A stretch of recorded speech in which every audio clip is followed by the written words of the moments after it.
So how was Arizona?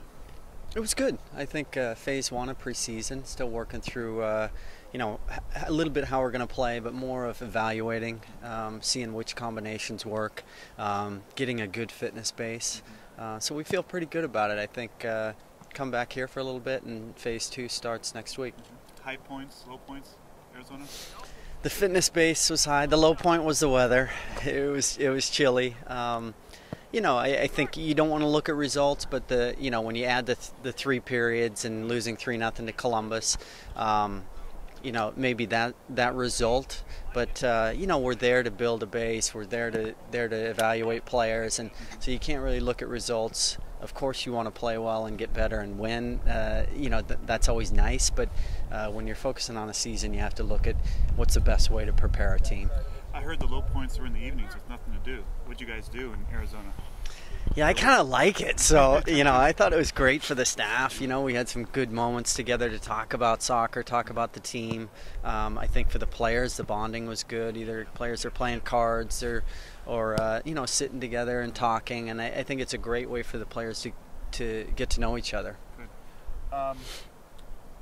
So how would you assess the overall group right now as you head practice this week, you're heading to Florida? Where would you say they're at just from a performance perspective? I'd say it's about right for where we're at. I think in this phase, like I said, we're still evaluating. It's a bigger roster this year. I think we're happy with the depth we have on our roster. You always want to be playing better, no matter when it is during the season, because there's always things you can improve on.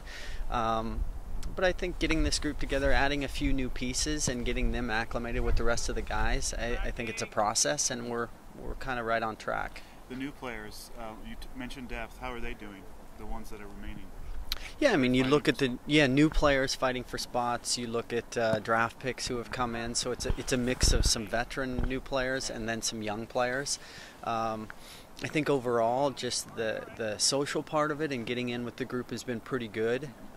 Everybody's close and gets along well. I think the competition is good in the end for the group. Some players are kind of day-to-day, where they'll have a good day and then an off day. So I think getting that consistency every day is what they have to focus on. And Portland Timbers owner just recently said one of his goals was to beat the Sounders. What are your goals this year for the team overall, and what do you hope to? Yeah, that I think them wanting to beat the Sounders, it's part of the rivalry, and it'll be between us, Portland and Vancouver, and it makes it exciting for the fans. But how important from a team point or perspective, how important? It's an important game, Portland, Vancouver. But as a player, how would you normally prepare for that game? You prepare differently, or? No, as a player, I would prepare the same way for every game. One of our goals for sure will be to win the Supporter Shield, and you go through every single game in the season; they all count the same in points. You want to go and you want to get 3 points, and you have to look at the whole year, and at the end of the year, where did you finish? And that's why there's highs and lows at different points during the season, but I think you have to keep that long-term goal in mind, and then you have some short-term goals as a team, and I know the team's going to sit down and work through what their goals are as a team, but any competition we're in, we want to compete to win, and I think that's what we think about when we build the roster. I think as a player, I think it'll be exciting to play Portland and Vancouver, and the excitement for our fans and being able to have that pride of the Northwest, but you still go out there and you want to get the 3 points. Right. And so, heading into Florida, you have a week there. What are the main goals and expectations?